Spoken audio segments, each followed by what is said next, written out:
Hello, my name is Gregory Wilson, and I serve as the Executive Director of the Indiana Civil Rights Commission, along with the Dr. Martin Luther King Jr. Holiday Commission. The IRC is proud to partner with the Jewish Community Relations Council and the Jewish Federation of Greater Indianapolis to plan and host the state of Indiana's annual Holocaust Remembrance program. While this is the state's 22nd annual Remembrance ceremony, it is the first year for many parts of today's program. With the health and safety of our community forefront in our minds, this is the first year that we are presenting the ceremony virtually. This is also the first year that the state of Indiana will be giving awards to Hoosier individuals and to organizations working to preserve the memory and the lessons of the Holocaust. And this is the first year that we've asked representatives of various sectors of our society to participate in the candlelight ceremony as a show of solidarity and commitment that they would never again allow their field to be used for such a hideous end. In addition to hearing words and music from local Jewish clergy, we will also hear Esther Davidson share her experience surviving the Holocaust as a hidden child. The state of Indiana, the Indiana Civil Rights Commission hosts this Holocaust Remembrance program because every year we must recommit ourselves as a state and as individuals to standing up and speaking out against words of hate and acts of bigotry every single time we hear or see something that we know is wrong. This is the only way to ensure that the fear and division and the hate are never allowed to take root in our communities. This is the only way to ensure that the atrocities of the Holocaust will never again be repeated and that the lessons of the Holocaust will never be forgotten. I want to thank in advance everyone who participated and contributed to this program, and I want to thank you for taking the time to watch, listen, and remember, and act.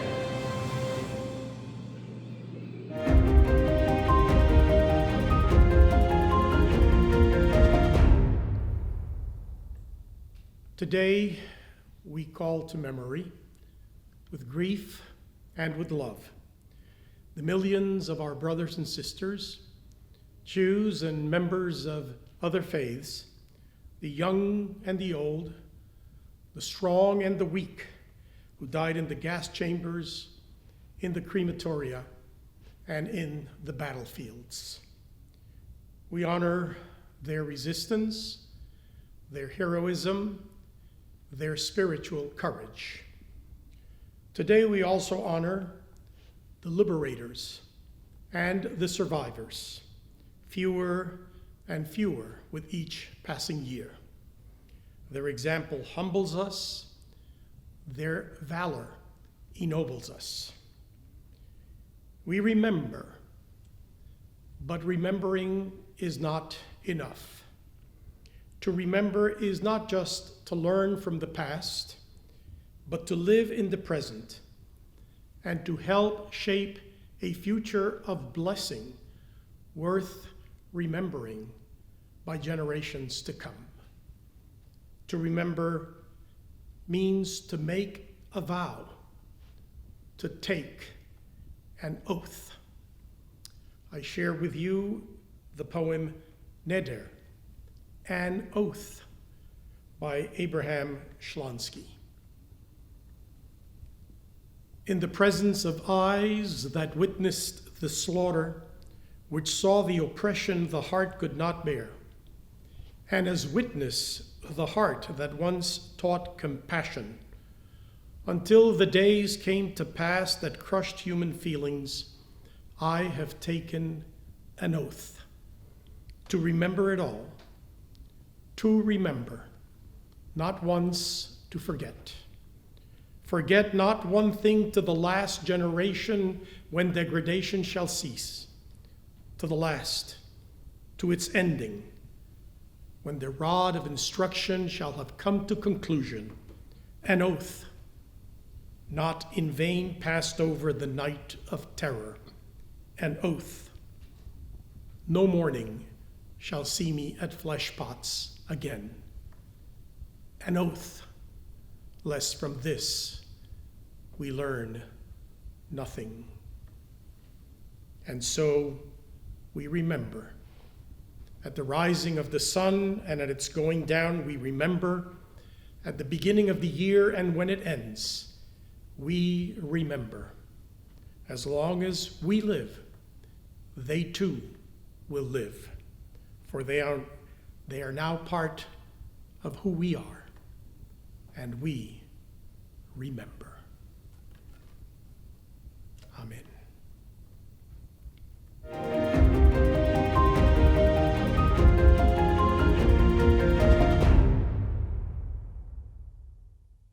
Hello, I'm Governor Eric Holcomb, and I'm honored to join you for the Holocaust Remembrance virtual awards ceremony.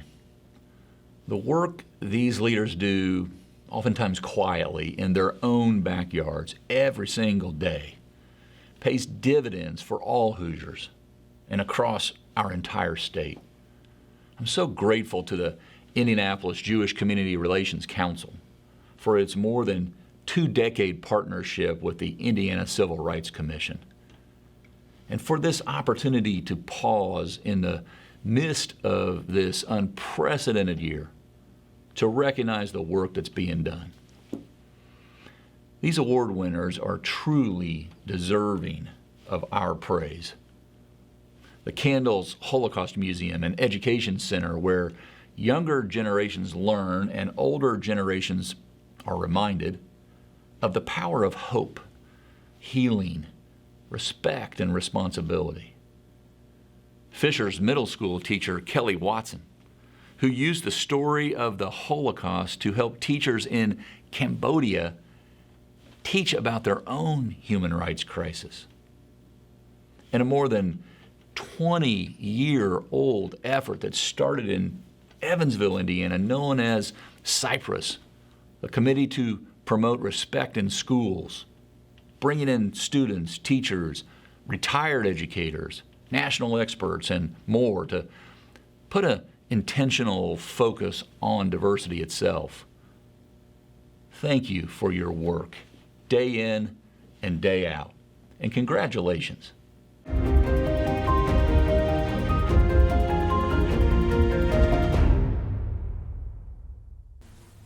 Hello, my name is Leah Simpson. I am the Executive Director of Candles Holocaust Museum and Education Center.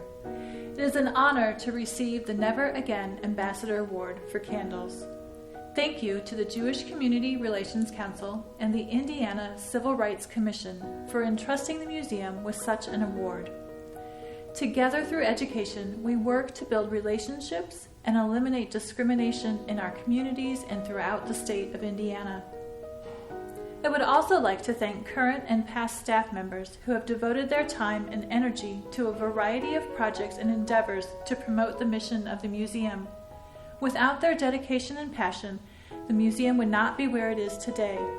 I am truly thankful to be able to work with such wonderful people. The support of the past and current board has helped ensure the success and longevity of the museum. Finally, I would like to thank Eva. She was courageous in so many ways, but her decision to open a Holocaust museum in Terre Haute, Indiana 25 years ago has ensured that the lessons of the Holocaust and the stories of the survivors are not forgotten. As the museum looks toward its next 25 years, we do so with the understanding that we are supported by our community and state.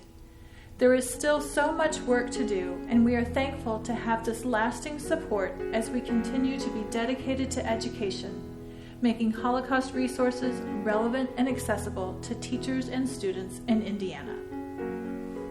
On behalf of Cypress, the Committee to Promote Respect in Schools, we would like to thank Governor Holcomb and the state of Indiana for presenting us with the Hoosier Upstander Award. For over 20 years, our purpose has been to use the lessons of the Holocaust and other abuses of human rights to build respect and appreciation for diversity in our schools and community. Our work has never been more urgently needed than it is today. Cypress holds annual in-person teacher workshops led by national experts. We created an online bullying prevention program called HEART, written by local educators. Cypress initiated a unique and ongoing pen pal program between Evansville middle schoolers who regularly correspond with their counterparts in an Italian village that saved the lives of a Jewish family during World War II. Annually, Cypress provides scholarships for outstanding local educators to attend the Belfer Summer Conference at the U.S. Holocaust Memorial Museum in Washington, D.C. Over the years, Cypress has brought many Holocaust survivors, authors, and civil rights pioneers to Evansville for extensive public lectures and school tours. We have purchased thousands of copies of their memoirs for these schools. George Salton, Mona Golubeck, Margaret McMullen, Yevgeny Yevtushenko, Ella Weisberger, and Fred Gross are among the many outstanding speakers we have hosted. In 2016, Dr. Terrence Roberts, one of the famous Little Rock Nine, shared his historic experience with hundreds of area students. In 2014, Cypress coordinated a broad-based cultural educational program, Evansville Remembers the Holocaust and World War II. It was a groundbreaking community-wide collaboration with 30 different exhibits, concerts, lectures, and films. In partnership with the Evansville Philharmonic Orchestra, we produced 2 productions of the children's Holocaust opera, Brundabar. Thousands of local school children and the tri-state community saw it in 2005 and again in 2011. Last year, we brought in a breathtaking exhibit of 21 huge Holocaust murals created by gifted students in Kentucky. All of our workshops, lectures, films, exhibits, and materials are completely free for teachers and students. I am standing in the Evansville Central Library beside one of Cypress's most important contributions, one of the very first regional archives filmed by Steven Spielberg's Shoah Foundation. It contains 115 testimonies of survivors and liberators from Indiana, Kentucky, and Illinois. The archive is a priceless resource for teachers, students, scholars, and the general public. To conclude, my warmest thanks go to the members of Cypress, 14 remarkable women whose passion and commitment has made all this happen.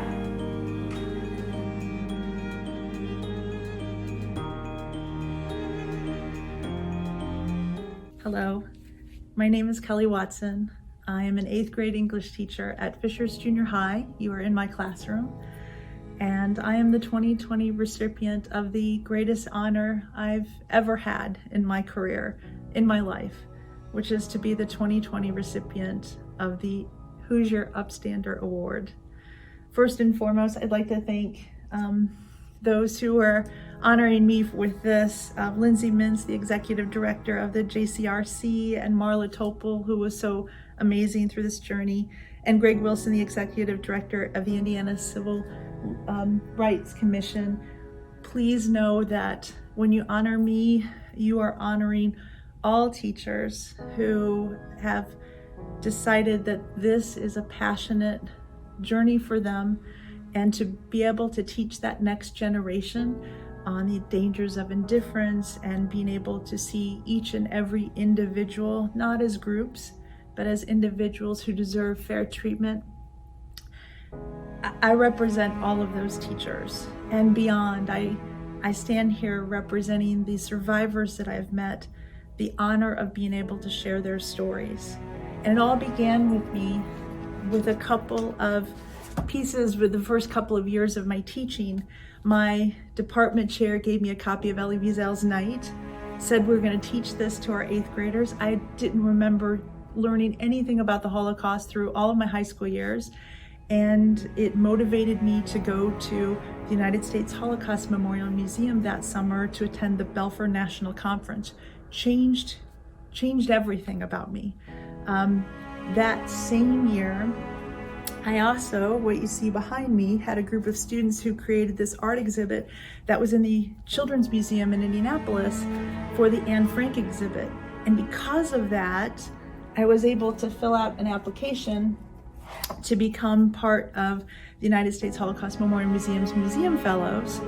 And with a group of my students that year, we wrote a book. We interviewed Indiana Holocaust survivors and liberators, and we put together in 2001 a book, Indiana Voices of the Holocaust.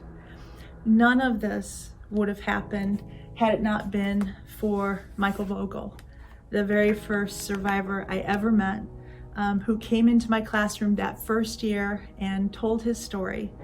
And since his story put me on the path of wanting to share these stories with generations of students, I've had the honor of working with Rwandan survivors for the USC Shoah Foundation, creating curriculum for their stories. I've been able to be in the room with survivors from Bosnia, from Yazidis, even today. And currently I'm an international program coordinator and curriculum writer for the Educators Institute for Human Rights. We share these lessons, these best practices on what it means to teach your students about the Holocaust and all the lessons that are contained. And I've been 3 times to Cambodia working with high school teachers there and university professors, bridging those points of intersection between the Holocaust and what happened during the reign of the Khmer Rouge in the 1970s. I stand here as the upstander of the year, but I represent all of the teachers who are right now doing the hardest work, virtually 50-50, whatever it is that our schedules are, and who still manage to teach about the Holocaust and other genocides and equity and everything that makes us human to their students. And I stand here because of the survivors like Mike Vogel and Frank Greenwald and Kizito Kalima in Indianapolis and Yuk Chang and all of my colleagues and survivor friends who have lived through this, who have wanted us to share to the next generation, and who are here with me in spirit. So again, I am so very honored, and I thank you so very much for this award. Thank you.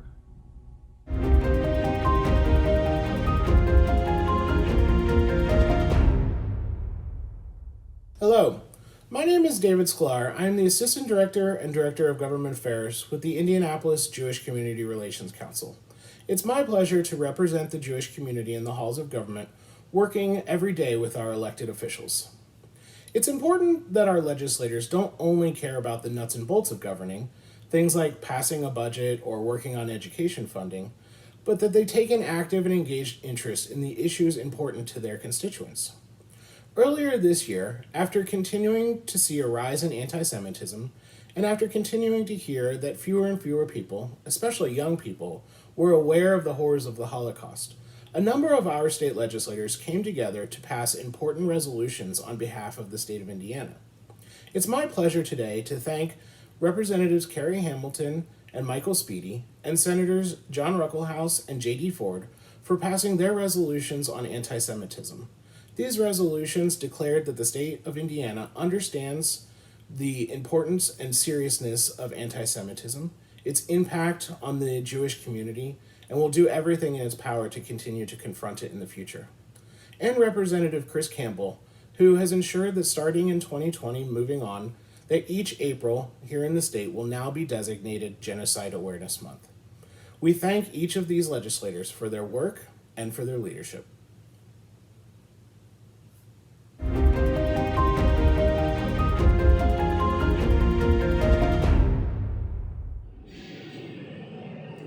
My name is Carrie Hamilton, and I've been honored to serve the people of House District 87 on the north side of Indianapolis for the past 4 years.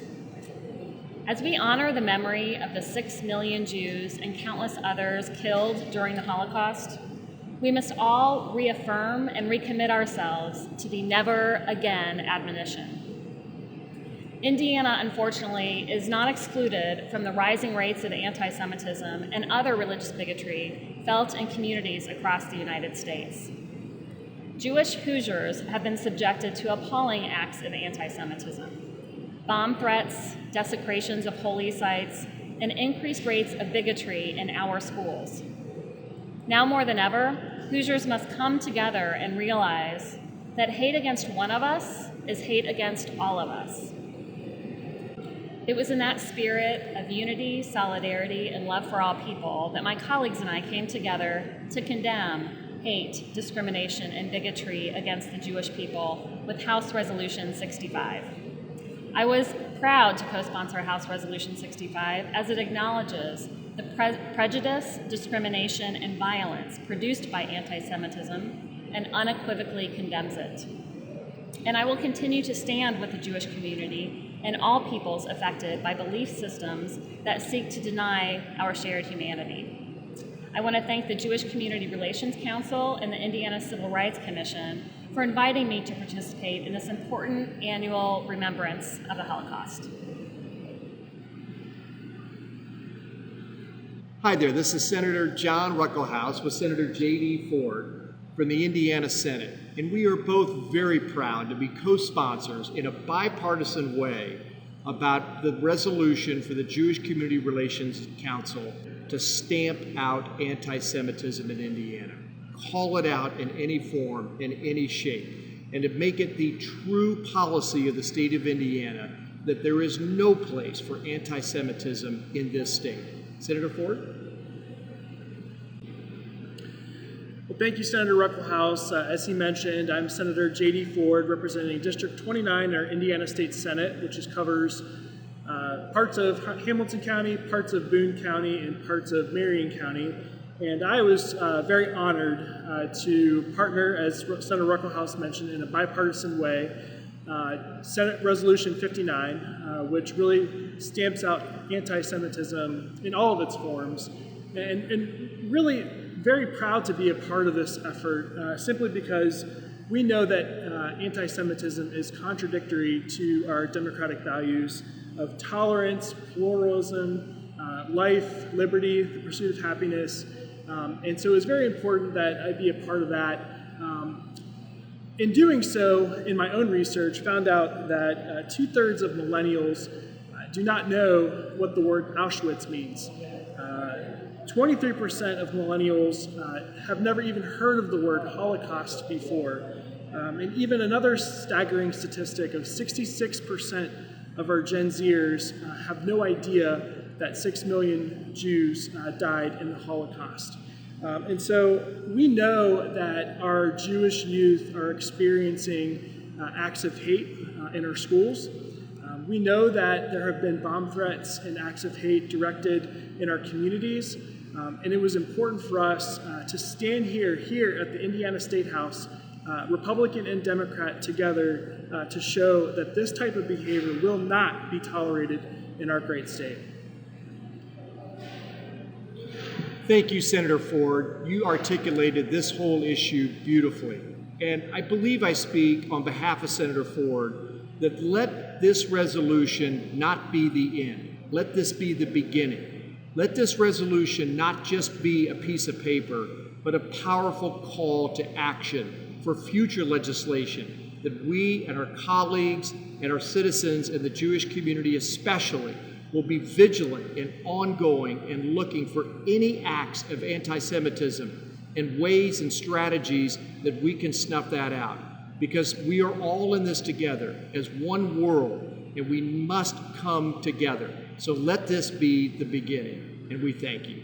We know that acts of hate are on the rise.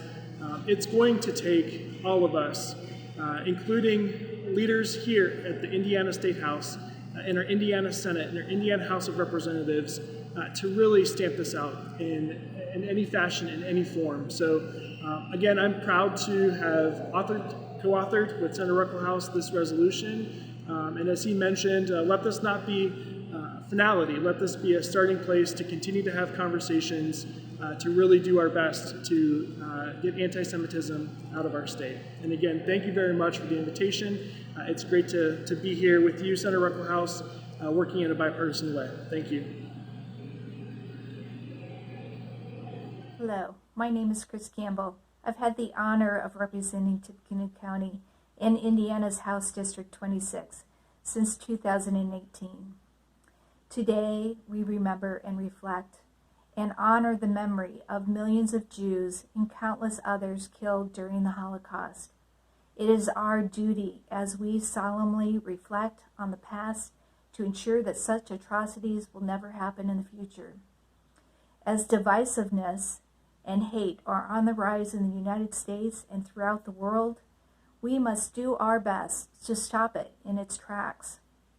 After being approached by local Rabbi Mike Harvey from the Temple Israel in West Lafayette, I was proud to author House Resolution 8. House Resolution 8 recognizes April each year as Genocide Awareness and Prevention Month. December 9th, 1948, the United Nations adopted a resolution on the prevention and punishment of the crime of genocide. In 2008, the Genocide Prevention Task Force issued a report that educating the public can aid and prevent future genocides and protect rights. This resolution states that the House of Representatives condemns and desires to combat all acts of genocide and all human rights atrocities by educating the public of the evils of genocide. We will recognize April each year as Genocide Awareness and Prevention Month. Thank you, JCRC, for inviting me to participate in this very important annual remembrance of the Holocaust. Thank you very much.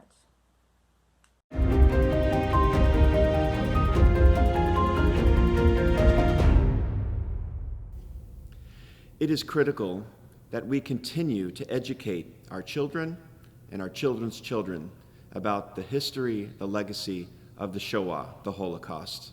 And now that the JCRC is doing the work of honoring those educators who continue to teach the Holocaust all over the state, we know that that legacy is secure.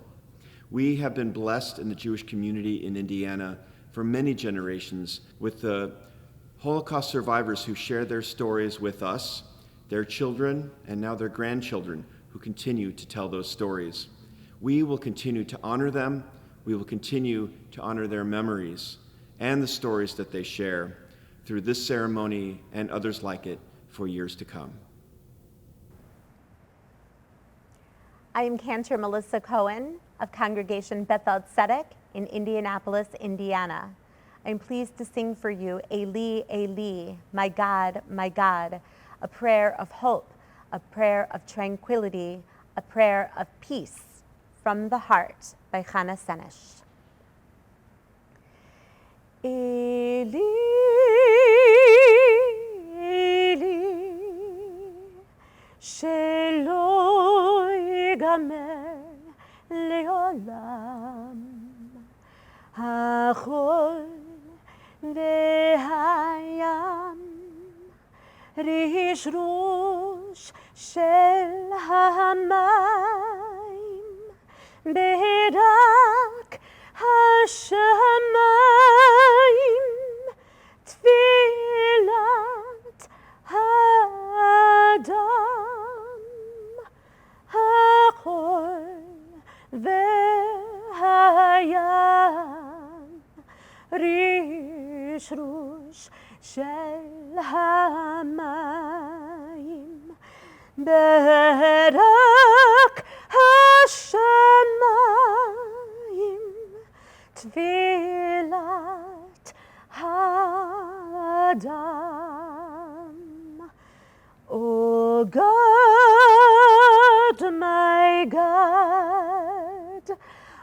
I pray that these things never end.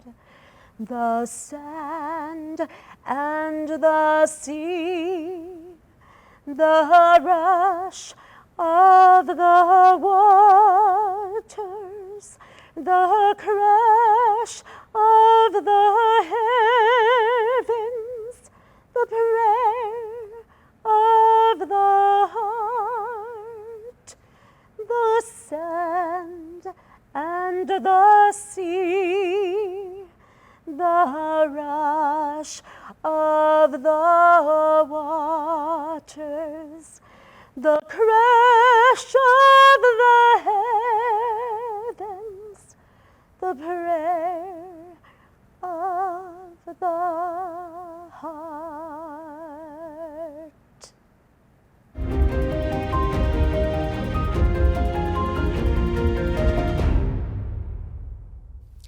My name is Lindsay Mintz, and I'm the Executive Director of the Jewish Community Relations Council in Indianapolis, Indiana. And it's my honor to introduce our keynote speaker for the program today, Esther Davidson, a hidden child of the Holocaust. As many as 1.5 million Jewish children throughout Europe were murdered at the hands of Nazis or their collaborators. Thousands of Jewish children did manage to survive, many because they were hidden. Parents sent their young children, infants and toddlers, into the hands of strangers, into hiding with Christian families or religious institutions, not knowing if they would ever see their children again. With identities disguised, these children and those who sheltered them faced constant fear and danger. Children were given new names. Some children hid in attics. Some managed to secure fake papers which eased their way into non-Jewish society. Survival often came at the cost of never knowing their true Jewish identity. But some children were lucky enough to be reunited with their Jewish families after the war. We will be hearing from one of these hidden children of the Holocaust. It is my honor to introduce Esther Davidson, who will share her family's story of survival.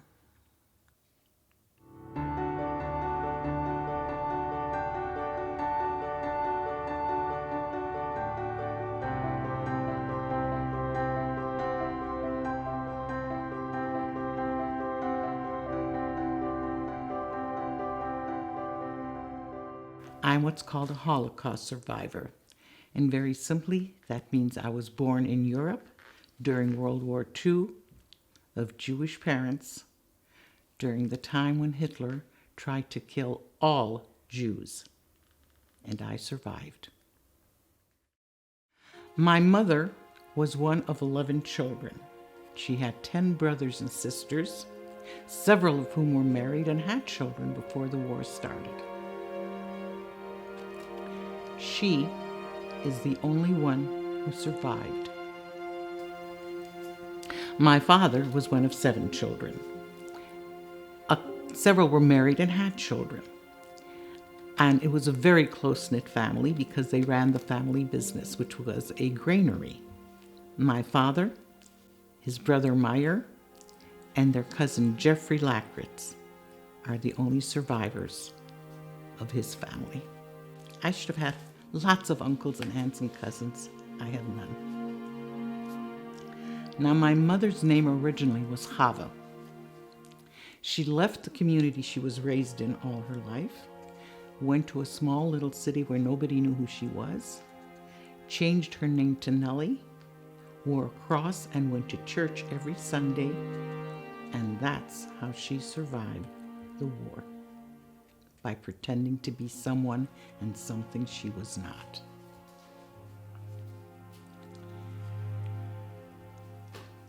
We have to stop. Before Hitler invaded Poland, he sent some civilian-dressed military men into various small cities in Poland to see where he could grab fast and first to house his military. And there was a gentleman who came to my grandfather's door, my mother's father's home, knocked on the door, spoke to them, and he told my grandfather that if he were Jewish, he should take his family and flee. Now, my mother heard this whole thing, as did the other siblings. And my grandfather, my mother tells me, said, "No, this man just wants my property. I'm not giving up my house." And my mother said, "No, there's something very wrong here. We've got to get out of here as fast as we can." And so she and her brother, who at the time was 16 years old, kissed their families goodbye and left. But on their walk, her brother said, "No, I can't do this. Mommy and my mother and father need me. I have to stay with them." And so they kissed each other goodbye, and that was the last time she saw him. And she kept going. And that's what saved her life, the fact that she kept going. It was also the thing that she felt the most guilty about. I remember her crying herself to sleep for years. Why did she survive? Why didn't she force her baby brother to go with her? Why didn't she force her parents to go with her? The guilt she felt was unbearable. She really felt guilty for having survived. So in 1939, Poland was invaded by the Nazis, and as a result of the agreement with Stalin, Poland was effectively split into two, with part of the eastern part of Poland occupied by the Soviet Union and the west by the Germans, and Warsaw belonged to the part that the Germans occupied. In these first 2 years, up till the summer of 1941, the Nazis had not yet moved over to a policy of outright genocide, but their approach to the occupation in Poland in general, and specifically in relation to Jews, was quite extraordinarily brutal. In June 1941, the Nazis decide to invade the Soviet Union, and that means also that they are moving into the other part of Poland.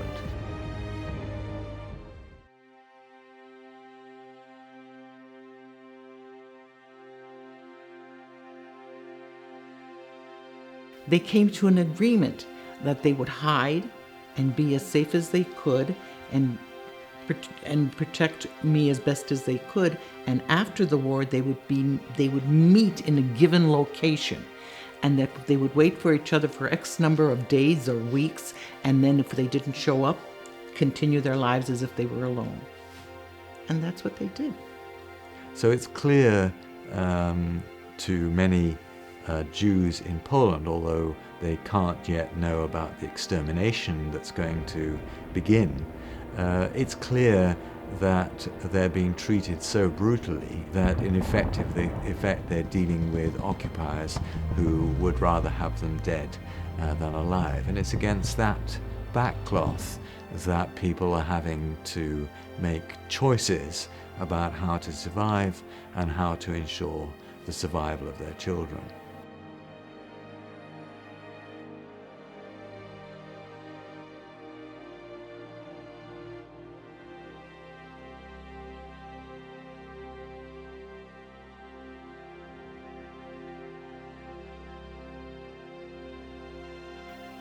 I think she kept me for several months and then realized it was too dangerous. After I was born, my mother gave me to an old Christian woman, Reba was her name, and she took me in and pretended I was her granddaughter.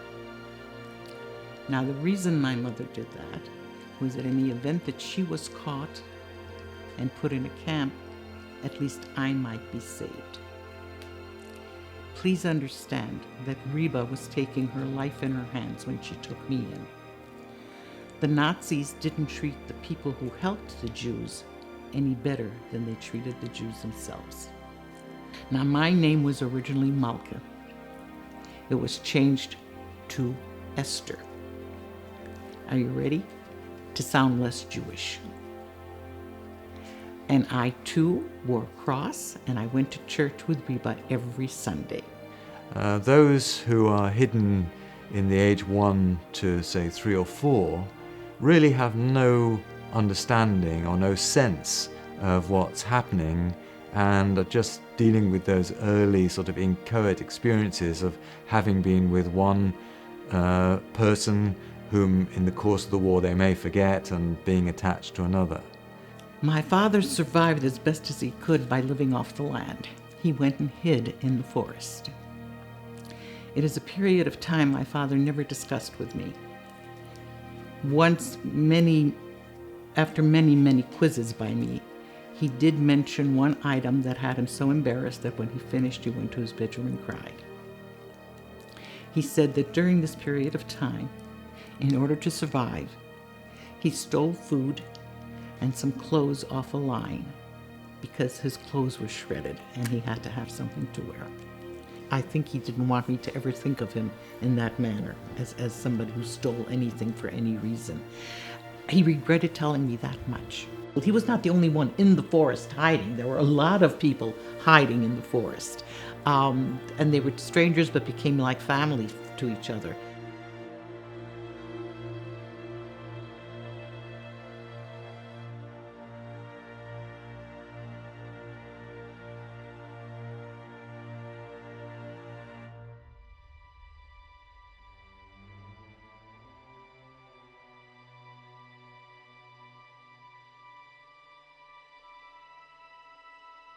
It was a horrific, frightening time in her life. She was afraid to say the wrong thing. She was afraid to make friends for fear of letting something slip. It was a difficult time. Signed the act of unconditional surrender of all German forces in Europe to the Allied Expeditionary Force. My parents came to get me from Reva's house. Now understand what I felt at the time. 2 total strangers have come to my grandma's house to take me away. You cannot begin to know the crying that went on in that little apartment on that day. My parents were crying because their baby girl didn't know who they were. I was crying because 2 people I didn't know were going to take me away with them. And Reba was crying because she'd had me for 4 years and was about to give me away. Polish Jewish organizations thought there were around 5,000 Jewish children had survived in hiding. It's probably a little bit more than that, but it's still a fairly small number and a fraction of the children who'd been alive at the outbreak of war. Now Reba's the one who regained her composure first. And having done so, she took me on her lap and explained to me that this was in fact my mommy and my daddy, that because of what was going on in Europe, that they couldn't come to get me before now, but they could get me now, and they wanted me to be with them where they could love me and take care of me. And so we left. My mom and dad and I left. I was 4 years old. It was 1945, and we ended up in a displaced persons camp in Kassel, Germany. By 1947-48, there are 250,000 Polish Jews on German soil in displaced camps. You wouldn't have thought them wanting to go to Germany after what Germany had done. But the Allies had created these displaced person camps after the war, and not just for Jews. There were actually 7 to 8 million foreign workers on German soil at the end of the war, and Jews were initially just a small part of that. But of course, Jews often did not want to go back to the countries that they originally came from. The first Jews there were ones who'd been on death marches or had been working in factories in Germany and didn't want to go back to Poland necessarily. One day, the Red Cross came through with games and toys and dolls for all the students. I had not even seen a doll before. And the minute I got her, I would not let her out of my sight, and she went with me everywhere I went.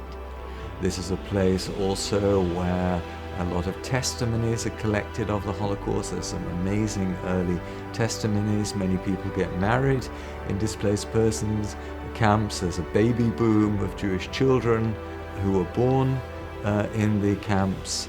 We made life continue We had weddings. We had bar mitzvahs. We had school. We had time and made time to enjoy and live life to its fullest. My brother was born in a displaced persons camp in 1947. Outside of the camp was bombed out rubble. There was exploded bombs. There was some that weren't exploded. And this is what a playground was like for us. And then gradually from 48, 49, the camps begin to empty as those who are in them find places to go. Many find their way to the US. The trip to America was a very long one. We went by train to the sea. The ship, understand, was not a cruise ship. It was a cargo ship that was converted to house people. And so you didn't have the comforts of home, but you had the freedom of the ship. On this ship, in every language that they spoke, the single mantra that I heard and remember: we're going to America. We're going to America. I thought it was the best adventure ever. I had the run of the ship. I could go anywhere I pleased. There were other children to play with. And on this ship, I had my very first ice cream. Now, if you asked me, I couldn't tell you what I had for breakfast this morning, but I can tell you the ice cream was Neapolitan. I remember it to this day. We were supposed to go via Ellis Island in New York, but New York was under a tremendous, horrible storm and fog, and so we ended up going via Boston Harbor, where we got on another train and went to Milwaukee, Wisconsin, which is where our family lives. The US economy has only grown during the Second World War, and the US really does look like the land of opportunity if you can get there. My father had relatives in America before the war started. In fact, they came to America before World War I. These were his mother's brothers and sisters, and they sponsored us, and we lived with one of his uncles for 2 weeks while we found an apartment. And we worked for his uncle. My father worked for his uncle until he found a job.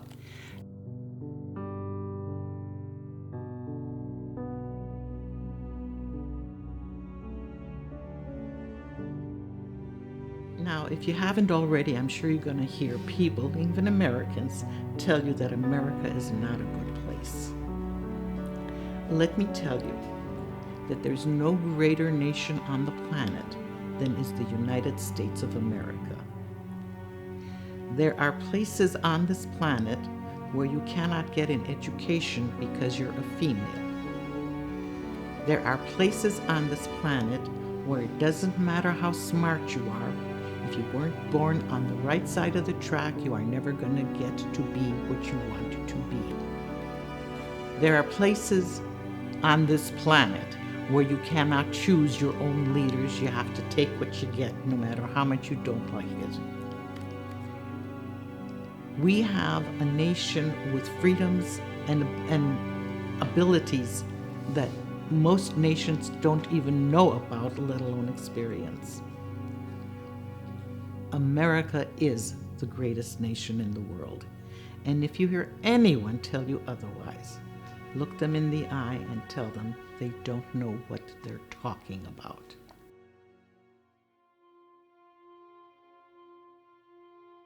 Esther and I were both members of the yearbook staff at the University of Wisconsin in Milwaukee. The managing editor of the yearbook had a social gathering, invited all the members of his staff to his home. And oddly enough, Eddie, my husband, and I should have met many, many, many times from the time we arrived in the country until the time we actually did meet, but somehow we just crossed each other's paths without ever meeting.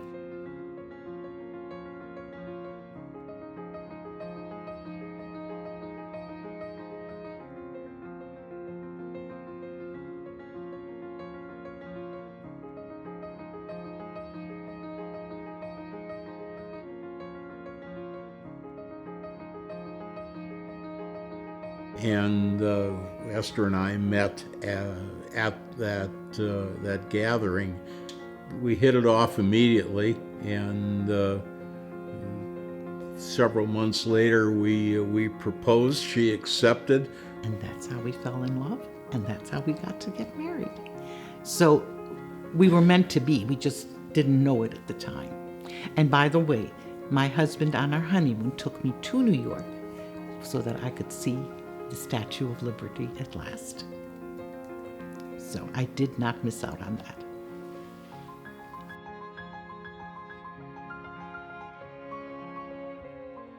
When we told Esther's parents that we were going to be stationed in Germany for 3 years, the look on their faces spoke volumes.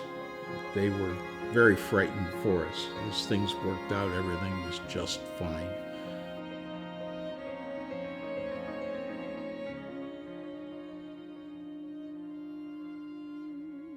At the liberation of Dachau, there's one photo in particular that is of note. It's taken immediately outside the killing building. There are dead bodies stacked like cordwood in front of the building, and a U.S. Army enlisted man standing there facing the bodies.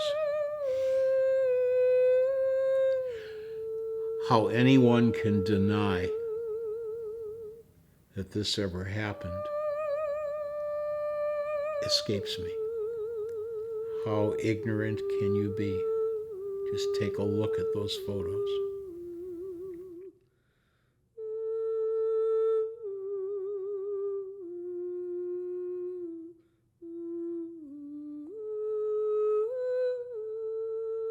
I think that every single person who has survived or knows a survivor has a story to tell. It's just a horrific, the whole experience is absolutely unbelievable. Children given away to keep them safe. I can't imagine giving up one of my children. I can't imagine it. These people suffered immeasurably. And they were damaged. They were damaged people. They never got over this experience. It changed people's lives beyond measure, absolutely beyond measure. And we just have to be very, very careful because it could happen again. We can't allow it. We have to study this history. That's the only reason I'm talking to you. Because if we don't study it, we repeat it. And I cannot and will not risk that for my children's and my grandchildren's sakes.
Genocide does not happen overnight. It is a series of steps and processes that devolve into violence. For genocide to be successful, all sectors of society must become complicit, either through their actions or their indifference and silence. While it is difficult for us to imagine this happening in our own society, it is essential for us to remember that it can happen anywhere. This year's candle lighting ceremony reminds us what can happen when society fails to speak out and stand up against hate.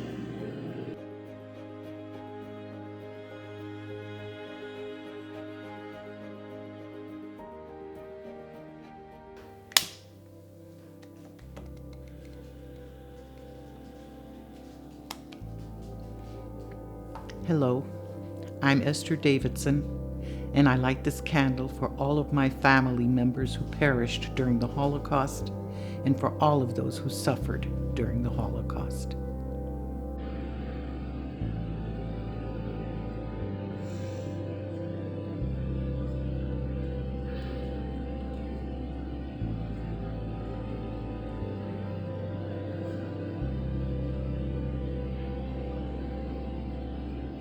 We light this candle to remember that elected officials are tasked with protecting our state and nation's citizenry by safeguarding against tyranny.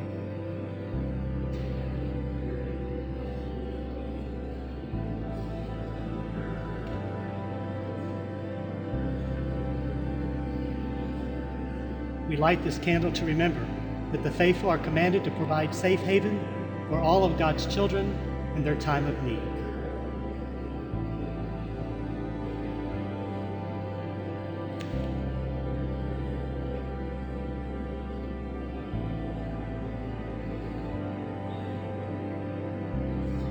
We light this candle to remember that we in medicine and the healing arts have promised to make the health and well-being of our patients our first and highest obligation.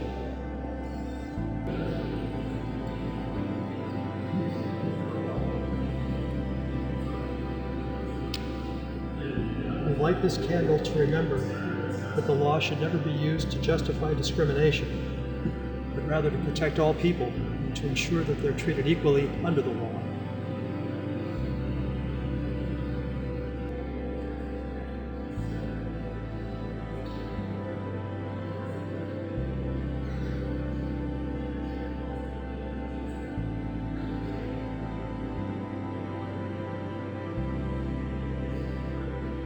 We'd light this candle to remember that journalists have a responsibility to speak for those who cannot, and to question decision makers to protect those who cannot protect themselves.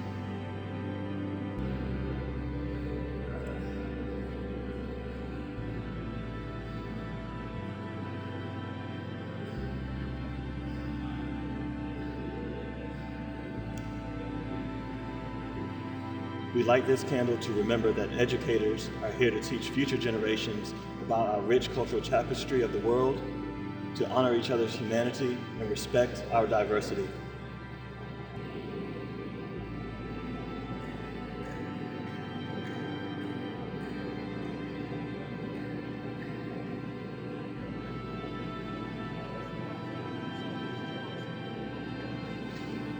We light this candle to remember that design, engineering, and technology should be used as a remembrance to lift society up, not tear it down.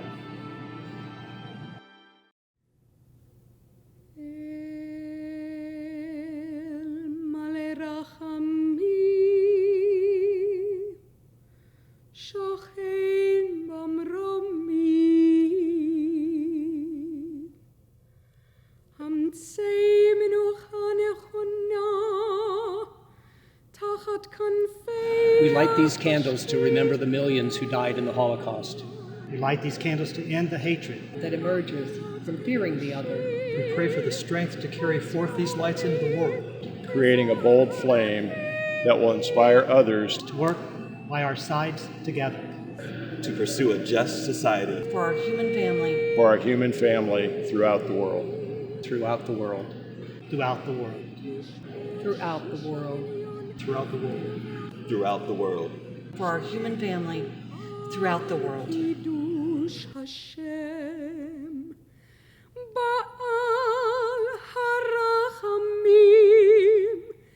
Yastirem בסתר כנפיו לעולמים, ויצרור בצרור החיים את נשמתם. אדוני הוא נחלתם, וינוחו בשלום על משכבם, ונאמר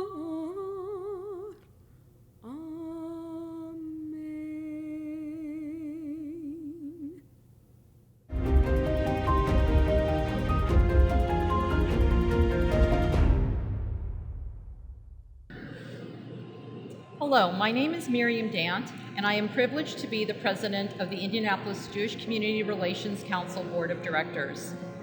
For 78 years, the JCRC has been the Jewish community's interfaith, intergroup, and public policy arm. Established while the Holocaust was unfolding in Europe, the core of JCRC's mission is to safeguard Jews and other minority groups by combating anti-Semitism, bigotry, and prejudice through relationship building and education. We seek partnerships whenever possible and advocate for the civil rights of all people. This is a mission that will never end, and the Jewish community will always be on the front lines, pursuing justice for all people, not only through our advocacy efforts, but also through the strength of our partnerships. Not every state conducts a remembrance program like this one, and we could not do this without the support and participation of so many, starting with the Indiana Civil Rights Commission, who has been our partner in this endeavor for over 2 decades. We also want to thank Governor Holcomb and Lieutenant Governor Crouch, and to our state legislators who wrote 2 resolutions condemning anti-Semitism and genocide, Senator Ruckelshaus, Senator Ford, Representative Hamilton, Representative Speedy, and Representative Campbell. Those were resolutions that were approved by the Indiana House and the Indiana Senate unanimously. Thank you to Rabbi Sasso, Rabbi Kritchever, Cantor Merer, and Cantor Cohen for bringing such inspiring words and beautiful music into the ceremony. I want to congratulate our inaugural award recipients, Candles Holocaust Museum and Education Center, Cypress, and Kelly Watson. Our communities are safer because of the hard work of these organizations and individuals who work to preserve the memory and lessons of the Holocaust. And thank you to the candlelighters for participating in this important act of remembrance by expressing your powerful commitment to never again allow your field to be used towards such a heinous end. The expert filming, production, and editing was provided by an incredibly skilled and talented documentarian, Philip Peluso of Medium Cool Pictures. And finally, thank you, Esther Davidson, for sharing your harrowing story of survival with us. We promise to keep your experience with us always. This concludes the State of Indiana's 22nd Annual Holocaust Remembrance Program. Thank you for joining us.